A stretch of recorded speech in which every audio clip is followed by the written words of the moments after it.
The horse stumbled before catching itself again, its sides heaving in the freezing rain. The rider barely noticed. He tightened one arm around the young woman slumped against his chest while the other gripped the reins so hard his knuckles had turned white. "Stay with me," he whispered, though he wasn't sure she could still hear him. Her face was pale beneath the moonlight. A thin trail of blood had dried along her temple. Every few seconds her breathing caught, as if even her lungs had forgotten how to fight. Behind them, somewhere beyond the dark pine trees, another gunshot cracked through the night. The horse lunged forward. He never looked back. If they caught him before sunrise, they wouldn't just take her. They would bury them both where no one would ever find them. But the truth was even worse than the men chasing them. She wasn't his wife. She wasn't his sister. Just 3 days earlier, they had been complete strangers. And yet he was willing to cross half the territory, risk every dollar he owned, and face men powerful enough to erase entire families, simply to bring her home. The question wasn't why he was running. The question was what she had whispered to him before she collapsed. Because ever since those trembling words left her lips, nothing in his life had belonged to him anymore. 3 days earlier, the town of Red Hollow looked exactly like every other frontier settlement. Dust drifted between weathered storefronts. Blacksmith hammers rang against glowing steel. Children chased one another through wagon tracks while exhausted ranchers argued over cattle prices outside the general store. To most people, it was another ordinary afternoon. To Ethan Walker, it was the day everything he believed about himself would be tested. At 34, Ethan had earned a quiet reputation. He wasn't the fastest gun. He wasn't the richest rancher. But everyone knew one thing. If Ethan Walker gave his word, you could build your life around it. His ranch sat several miles outside town, nestled beside a winding creek where cottonwood trees bent gently over the water. After losing both parents to a winter fever years earlier, he'd built the ranch alone. Hard work had become easier than loneliness. Most evenings, he returned to an empty house. Cooked simple meals. Read old letters from his mother. Then slept until sunrise. He told himself he preferred peace. Sometimes he almost believed it. That afternoon, he hitched his wagon outside the mercantile to collect fencing wire. As he stepped inside, laughter suddenly stopped. Not friendly laughter. Cruel laughter. Near the back counter stood a young woman holding a worn leather satchel. Her dress had been carefully mended more times than anyone could count. Rain had dampened loose strands of chestnut hair that framed a face exhausted far beyond her years. She couldn't have been older than 26. The shopkeeper folded his arms. "I told you yesterday." "I know," she answered softly. "And the day before. I just need another week." "You already owe 2 months." Several customers exchanged amused glances. One man chuckled. "Maybe she's hoping sympathy spends like money." A few others laughed. The woman lowered her eyes but refused to cry. That caught Ethan's attention. Some people begged. Others shouted. She simply stood there, carrying whatever burden life had placed on her shoulders with quiet dignity. The shopkeeper sighed. "I can't keep extending credit. My father is sick." "So you've said." "I found work." "When?" She hesitated.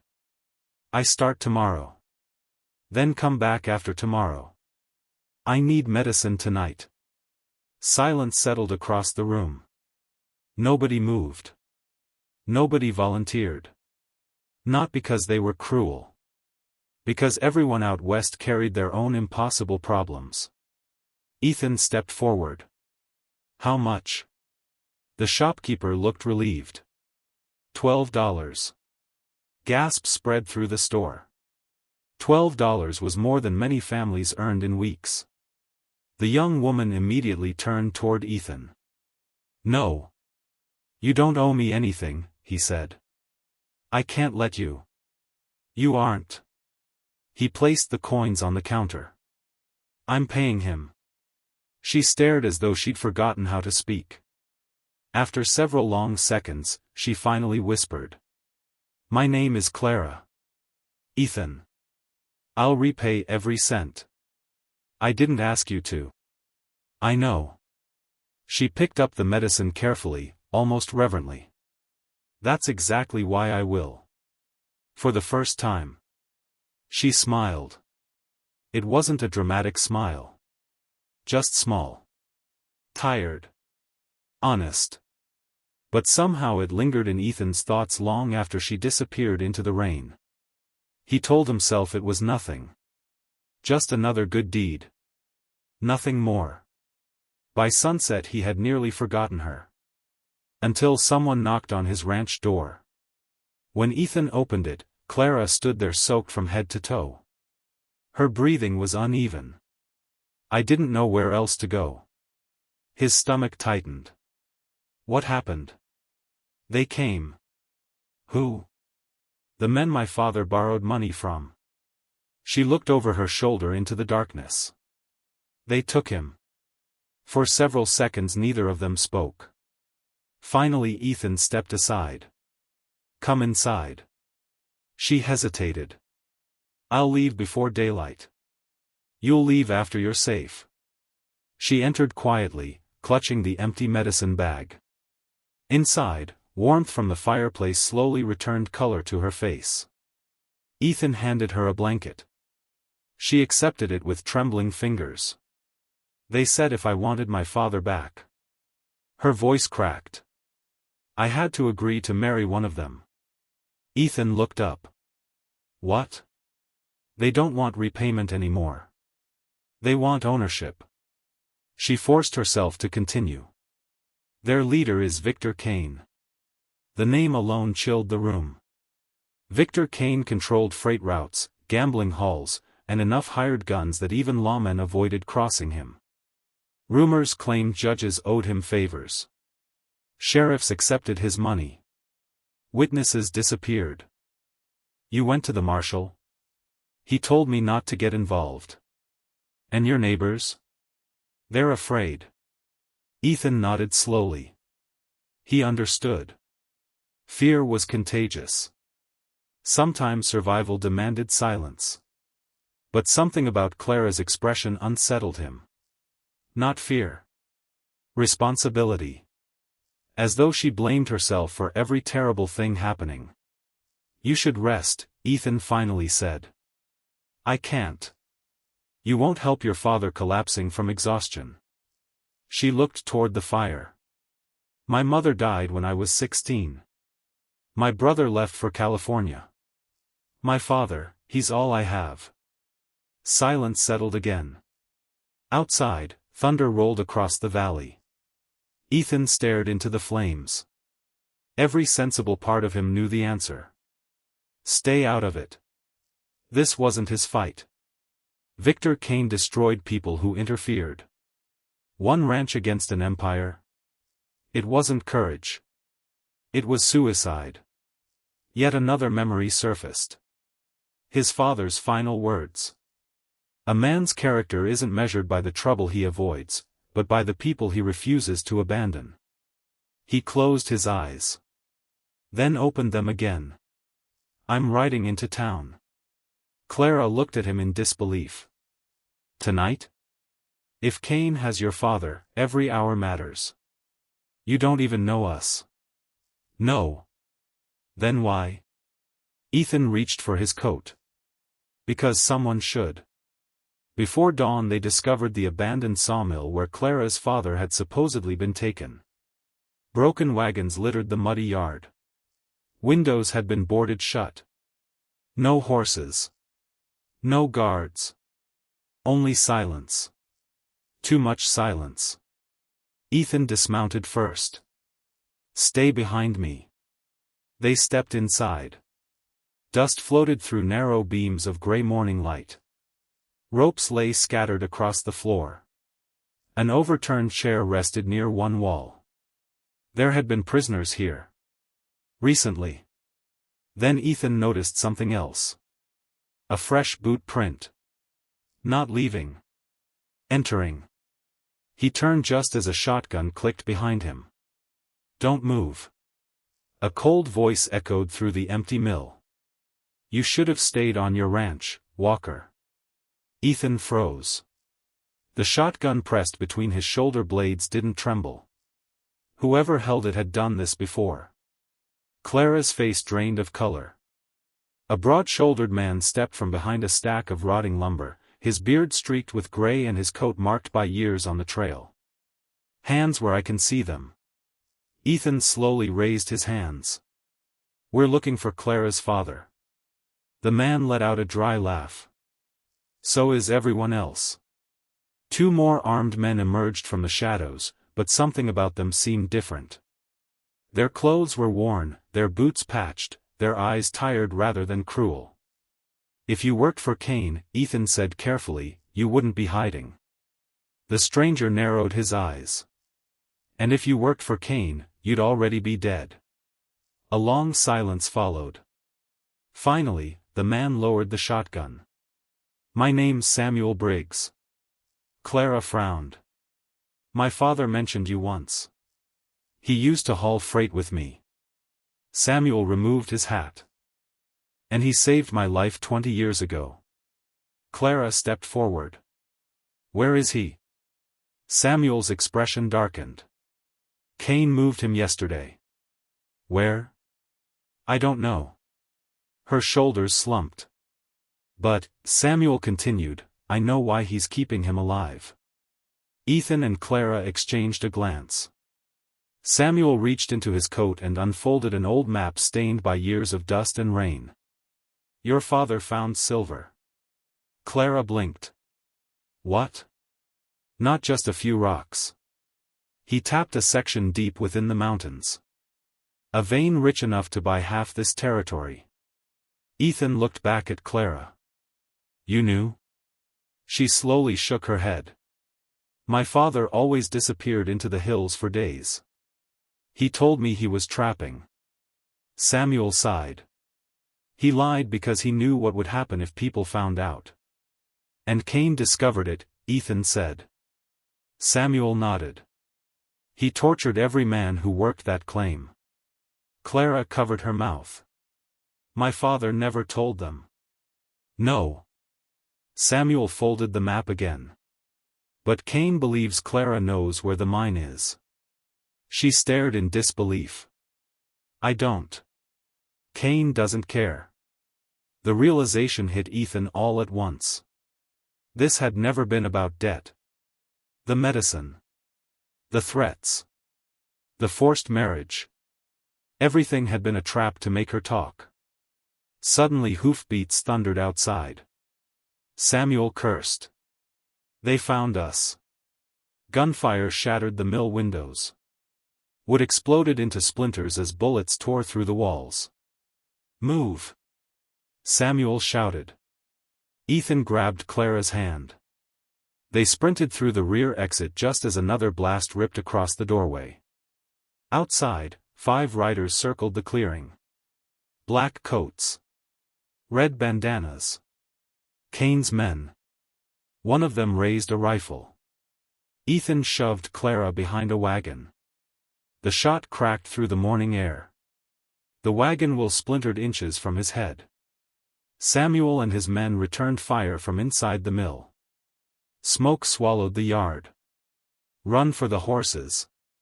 Samuel yelled. Ethan didn't hesitate. He pulled Clara toward the trees. Branches whipped against their faces as they raced downhill. Behind them came shouting. Then more gunfire. A horse screamed. Someone fell. But Ethan never looked back. At the creek they found his horse exactly where he'd left it. There isn't time for both saddles, he said. Clara hesitated. I've never ridden like this. You'll have to trust me. She looked into his eyes. For reasons she couldn't explain. She did. He pulled her onto the horse in front of him. They galloped into the forest just as riders burst through the trees behind them. The chase lasted for hours. Across rivers. Over rocky ridges. Through narrow mountain passes where one wrong step meant death. Every time Ethan thought they'd escaped, another rider appeared. By sunset the horse was exhausted. So were they. They found shelter inside an abandoned shepherd's cabin hidden beneath towering pines. Rain hammered the roof. Neither spoke for several minutes. Finally Clara broke the silence. "You should leave." Ethan looked up from the fire. "What? This isn't your burden anymore." "It became my burden the moment I opened my door." "You owe me nothing." He stared into the flames. "When I was 19. His voice softened. "My younger sister disappeared." Clara remained silent. "We searched for 6 days." He swallowed. "We found her horse." His jaw tightened. "But never found her. I'm so sorry. I've spent 15 years wondering if someone could have helped her." He looked at Clara. "I won't spend another 15 wondering if I could have helped you." Tears filled her eyes. Not loud tears. Not dramatic ones. Just quiet tears that carried years of fear. Without thinking, she reached across the space between them and took his hand. Neither of them spoke. They didn't need to. Outside, the storm slowly drifted away. Before dawn, Samuel arrived alone. His arm was wrapped in a blood-stained bandage. "Cain knows where you're headed." "We don't even know where we're headed," Ethan replied. Samuel gave Clara the old map. "Now you do." She unfolded it carefully. At the bottom corner, beneath faded pencil markings, her father's handwriting appeared. "If you're reading this, never let Cain find the valley." Clara gasped. Samuel pointed toward the northern mountains. "Your father's hiding place is there." "You said you didn't know." "I didn't." "Then how?" "Because your father wanted only one person to understand that map." He smiled sadly. "You." The journey north took another day. The higher they climbed, the colder the wind became. Late that afternoon they reached a narrow canyon hidden behind a waterfall. Inside stood a small wooden cabin. Smoke rose from its chimney. Clara ran before the horse had fully stopped. "Father!" The door burst open. An older man staggered outside. Thin. Bruised. Barely standing. But alive. "Clara." They embraced so tightly neither could speak. Ethan quietly turned away, giving them the moment they deserved. Then he noticed fresh hoofprints. His heart dropped. Too many. "Cain." A slow clap echoed through the canyon. Victor Cain stepped from behind the trees with nearly 20 armed riders. He smiled as though arriving for a celebration. "I've been looking everywhere." Clara's father stepped in front of his daughter. "It ends with me." Cain laughed. "It ends when I own that mine." He extended his hand. "The map." Nobody moved. Cain sighed. "So be it." His men raised their rifles. Then. A horn echoed through the canyon. Another answered. Then another. Dozens of riders appeared along the cliffs. Ranchers. Freight drivers. Blacksmiths. Storekeepers. Men and women from Red Hollow. People who had spent years afraid. Samuel rode at their front. Beside him was the town marshal. Ethan frowned. "I thought you wouldn't help." The marshal looked ashamed. "I was wrong." Word had spread after the attack on the mill. One by one, the people Cain had threatened finally chose courage over fear. For the first time in years. Cain was outnumbered. He glanced around. His smile disappeared. "You'll regret this." "No," Samuel answered. "We regret waiting this long." The gunfight was short. Without fear protecting him anymore, Cain's empire collapsed surprisingly fast. Several men surrendered immediately. Others fled into the hills. Cain himself tried to escape but was thrown from his horse before reaching the canyon entrance. When the smoke cleared, the valley was silent. Weeks later, the courts confirmed the silver claim belonged entirely to Clara's father. Most of the fortune was used to rebuild Red Hollow. The school received new books. The church repaired its roof. Widows whose ranches had been stolen got them back. Families once crushed by debt started again. One evening, Ethan stood beside the same creek behind his ranch where life had once felt painfully quiet. Footsteps approached. He smiled before turning around. Clara. She carried a small leather pouch. Without a word she handed it to him. Inside were 12 silver dollars. He laughed softly. You remembered. I told you I'd repay every cent. I would have forgotten. I never would. They stood together watching the sunset paint the water gold. You know, Clara said, you rode all night just to bring me home safely. Ethan looked toward the distant hills. I wasn't bringing you home. She tilted her head. No? He smiled. I think I was finding mine. Clara slipped her hand into his. This time neither of them let go. Some journeys begin with love. The rare ones begin with a promise made to a stranger, and end with two hearts finally discovering where they truly belong.